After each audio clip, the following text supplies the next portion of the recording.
Okey. Cikgu tak silap cikgu, soalan ni 26 ni cikgu guna. Nah?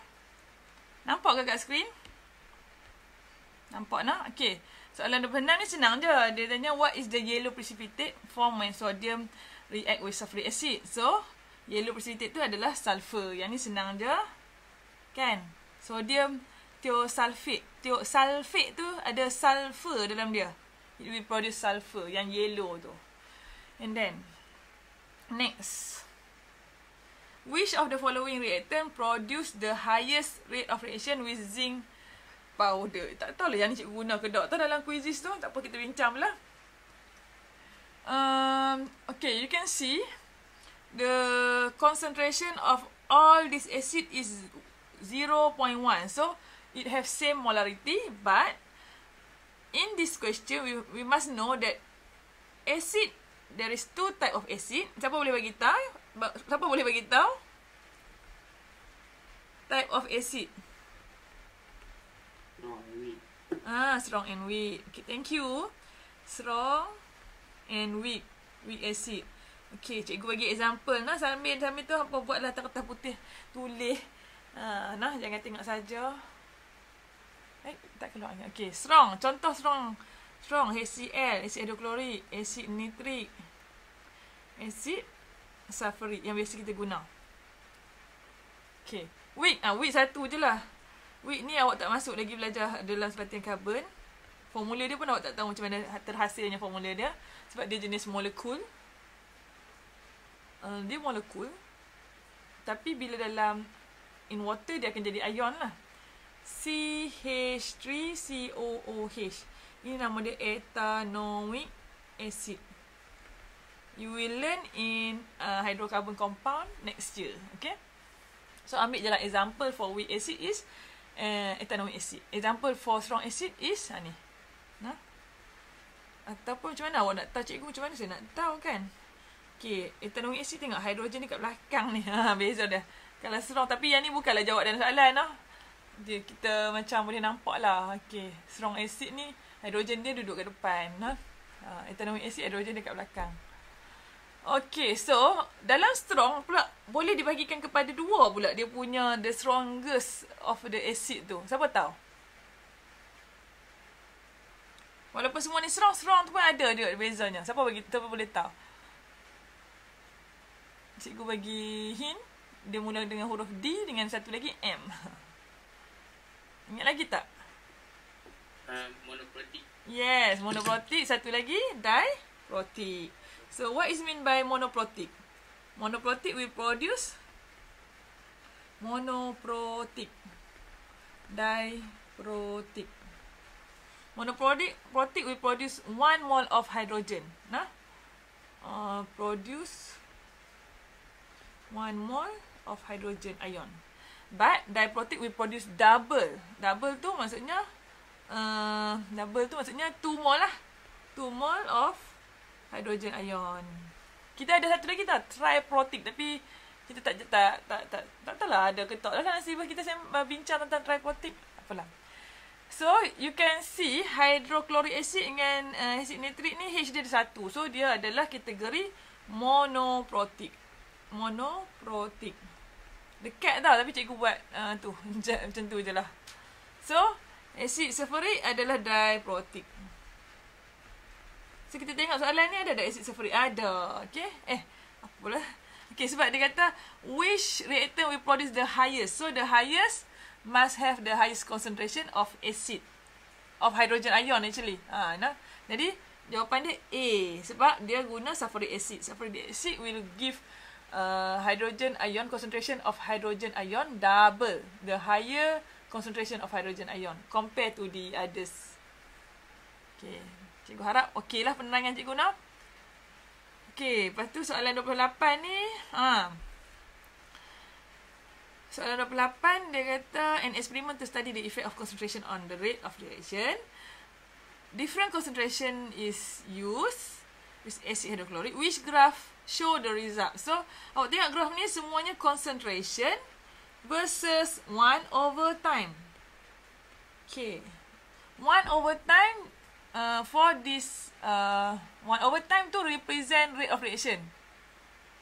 Okay, kalau lah dulu cikgu pernah duk tanya kat awak, tang mana nak conteng ni? Tang ni lah, try buka Zoom sikit. Cikgu pernah tanya, kalau lah produk versus time, dia punya curve. Okay, sebab produk dia semakin lama semakin banyak lah bila kita dah buat reaction kan. Dia punya curve macam ni. Kalau produk versus reactant versus time, dia punya curve dia macam ni. Okay. So untuk yang ni cerita sana. Yang ni tak ada kena-kena produk dengan time kan. Concentration of the sodium tu adalah reactant lah. Concentration dia mestilah makin berkurang bila dia dah react kan. So kalau versus time, kita akan dapat graf macam ni. So kita tak nampak relationship dengan rate of reaction. Jadi kita ambil time tu, kita buat 1 per time. Kita kira 1 per masa baru kita nampak. Sebab kalau concentration dia tinggi, dia pekat, time taken dia akan kecil nilai dia. Jadi actually rate of reaction dia tinggi. So that's why kita buat 1 per time. Macam tu lah saya boleh terang lah.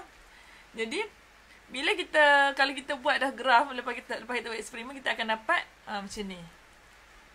So ini pun berbalik kepada relationship antara concentration and rate of reaction. So 1 per time ni rate of reaction tau. Soalan suka tanya juga, what is mean by 1 per time? So 1 per time is represent rate of reaction. So from this graph, we know that the higher the concentration of sodium thiosulfate, the higher the rate of reaction. Graph ni function dia untuk menunjukkan relationship concentration and rate of reaction. Okay, done.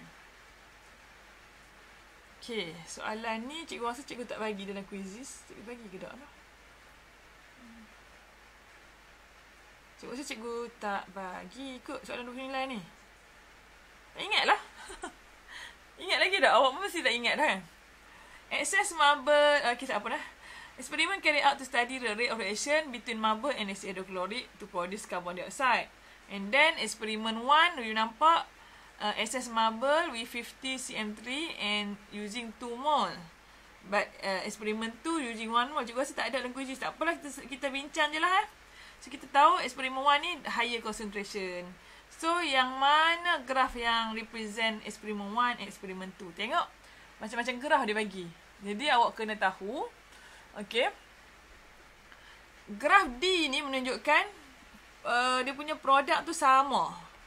Sebab dia habis masa yang volume yang sama. Faham tak? Product of carbon dioxide tu sama. Kalau produk sama, maksudnya dia guna number of mole sama. Number of mole sama, macam mana kita nak kira? Okay, kita kira dululah number of mole untuk each set ni. N sama dengan mV per 1000.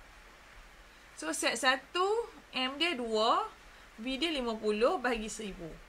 Tolong cikgu tekan kalkulator kira Sat. Ni untuk set 1. Dapat berapa? Tolong Sat seorang. Kalkulator cikgu duduk kat mana? Atau duduk dekat luar. Okay, siapa boleh tekan? 2 darab 50 bahagi 1000. Dapat berapa mol untuk set 1?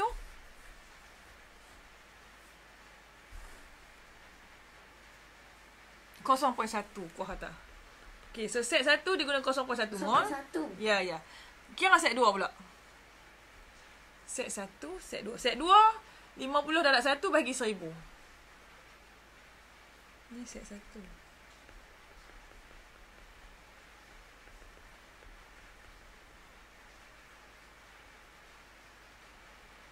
50 darab 1 bagi 1000 apa? 0.05. Okay, 0.05. Okay, you can see 0.05 is half of 0.1. So, set 2 ni dia produce carbon dioxide tu separuh je. So, bukan D lah. Boleh tak? Faham tak? So, bukan D lah. Kita tahu set 2 tu hanya produce separuh je. Sebab concentration acid hydrochloric tu separuh je. Jadi, dia punya produk pun separuh je. And then, mungkin jawapan dia antara A dengan B. So, awak nak pilih A ke B?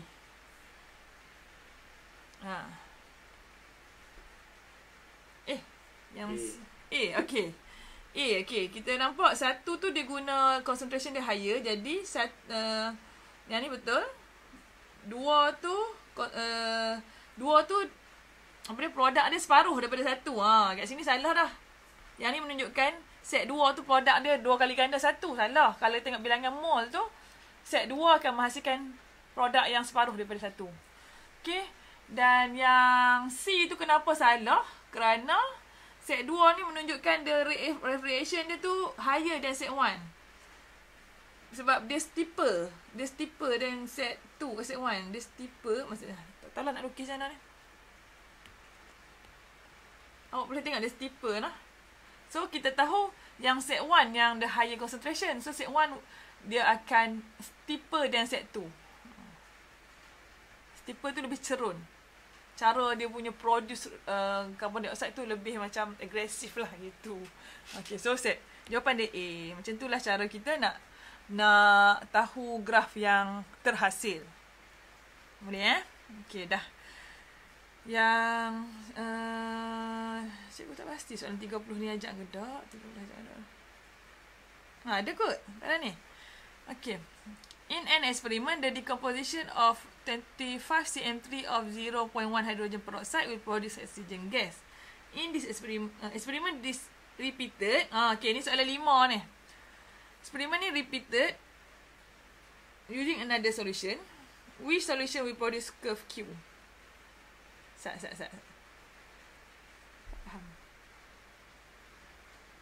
Okay. So, curve P ni adalah yang ni lah info dia. Ni info untuk curve P.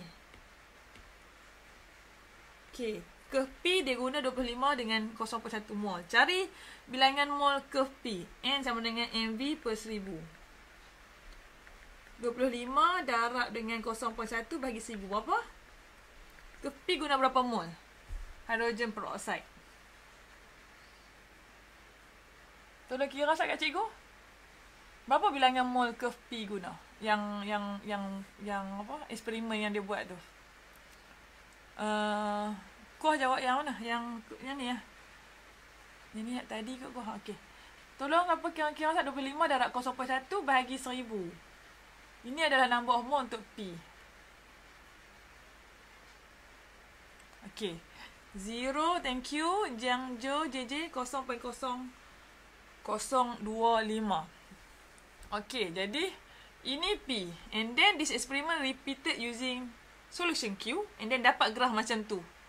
Okay, maksudnya solution Q tu kalau awak tengok dia produce less than P. Maksudnya dia guna number of mole dia rendah daripada P. Macam tu lah tak? Alah. Jadi kita kena analyze satu-satu yang mana number of mole dia rendah daripada P. So analyze satu-satu. Okay, cari A. A 25 darab 0.15 bahagi 1000 dapat berapa? A berapa? B berapa? C berapa? D berapa? Kira dulu number of mole dia. Kita nak tengok yang rendah daripada 0.025. Okay. Tolong bagi tahu cikgu cakap boleh, cek pun boleh. Okay, kira.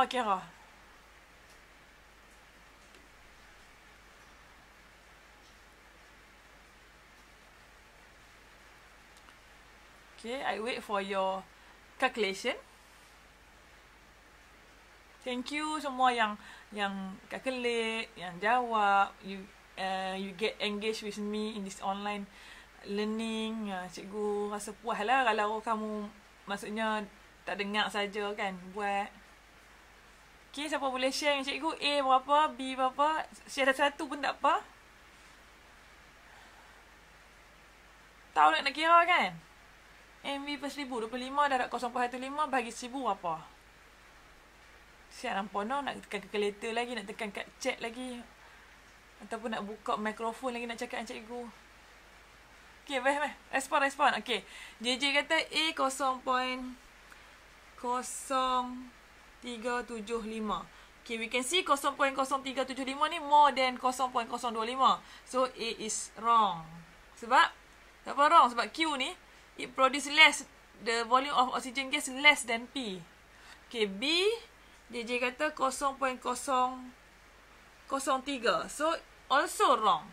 0.03 is more than 0.025. Okay, C pula.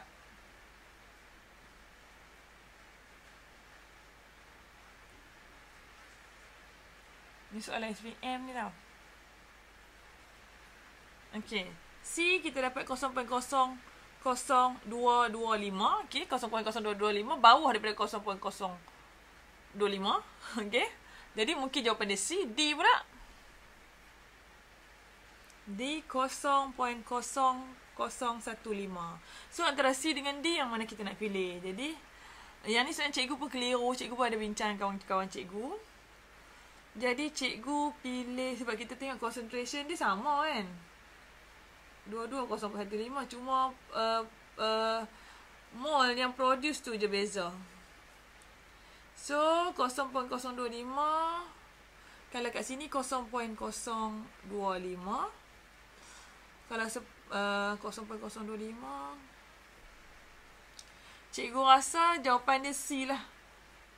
Kalau yang 0.015 macam separuh daripada 0.025. Jadi separuh, kalau graf dia mungkin sampai kat sini. Yang ni dah menghampiri dengan P. Boleh dah? Jadi kita jawab C. Soalan ni keliru sikit lah dari segi lukisan graf tu. Okay, are you okay semua? Cara nak tahu tu macam tu lah, kena kira number of mole that is used. Baru kita tahu number of mole, that volume of produce tu lah, product produce. Okay, dah habis dah perbincangan yang cikgu buat quizzes. So, cikgu rasa temperature pun kena bagi soalan juga, SPM. Nanti cikgu buat soalan quizzes, cikgu bagi kat awak semua sebagai sebagai apa? Sebagai homework. Boleh tak? Cikgu bagi nanti soalan quiz tentang temperature pula. Buat nah? Okay, that's all for today.